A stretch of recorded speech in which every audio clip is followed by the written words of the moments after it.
बिस्मिल्लाहिर्रहमानिर्रहीम। Dear student, अस्सलाम वालेकुम। उम्मीद है कि आप खैरियत से होंगे। आज हम लिखेंगे यौम दिफ़ा।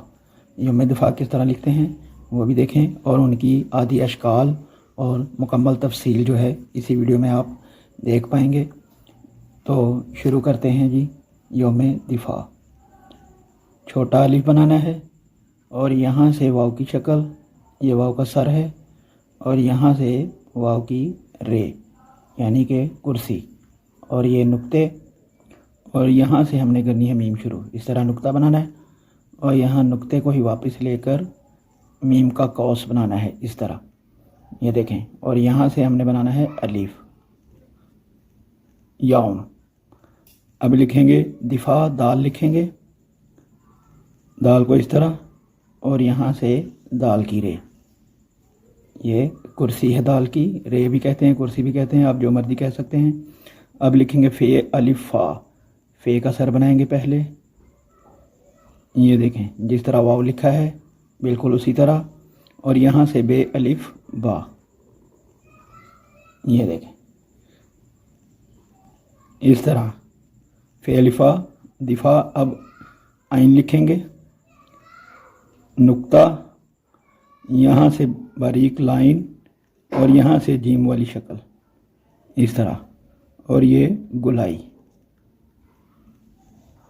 इस तरह हम जीम की गुलाई बनाएंगे। जीम की और आइन की गुलाई एक जैसी होती है, याद रखिएगा। यौम दिफ़ा, इस तरह यौम दिफ़ा लिखना है। अब इनकी आदि अशकाल तोड़ जोड़ जो है वो किस तरह लिखेंगे।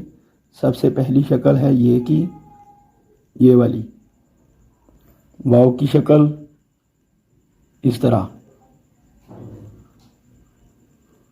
और मीम मुकम्मल है, ये देखें, और दाल भी मुकम्मल इस तरह। फ़े की, फ़े और अलिफ दो अशकाल हैं, फ़े की शक्ल यहाँ तक बस, और ये बे अलिफ बा की शक्ल फ़े को अलिफ से मिलाने के लिए। तमाम वीडियोस मैंने बनाई हुई हैं तमाम हरूफ तहज्जी से।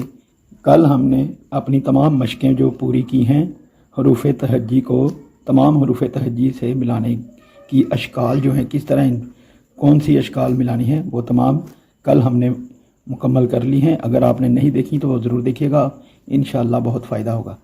डिस्क्रिप्शन में लिंक मौजूद है और लिखा होगा कि तोड़ जोड़, उस पर क्लिक करिएगा, तमाम वीडियोस आपके सामने आ जाएंगी।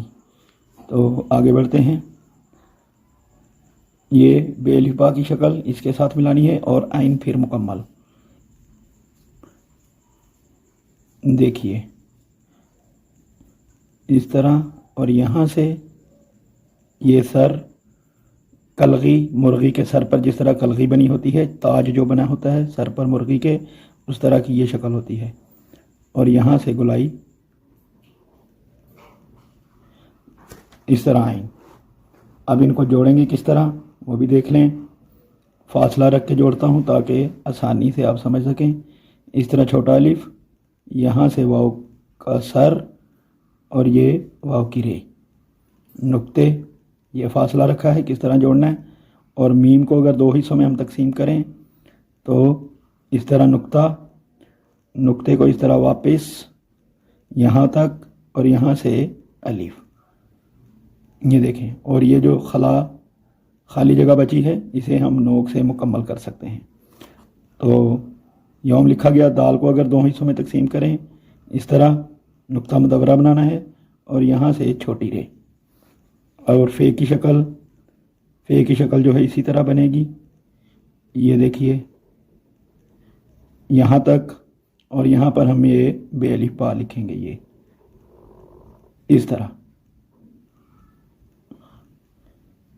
और आइन, अगर आइन को हम अलग अलग लिखें, पहले नुक्ता बनाएं, लाइन लगाएं, यहाँ से लाइन लगाएं, और ये गुलाई बना दें इस तरह, और यहाँ से ये इसकी खलगी, ये देखें। इस तरह आप लिखना चाहें आसानी से लिख सकते हैं। थोड़े थोड़े जोड़ मिलाकर इस तरह लिखें, इस तरह लिखें, इस तरह लिखें। जोड़ लिखें, जोड़ तोड़ इनके अलग अलग लिखें ताकि आपको इनकी शक्लें जहन नशीन हो जाएं। उसके बाद इनको जोड़ने की कोशिश किया करें। फिर इस तरह जोड़कर आप मुकम्मल इस तरह लिखा करें तो इंशाल्लाह बहुत फ़ायदा होगा और जल्द से जल्द आप लिखना सीख जाएंगे। तो मिलते हैं नेक्स्ट वीडियो में। अल्लाह हाफिज़।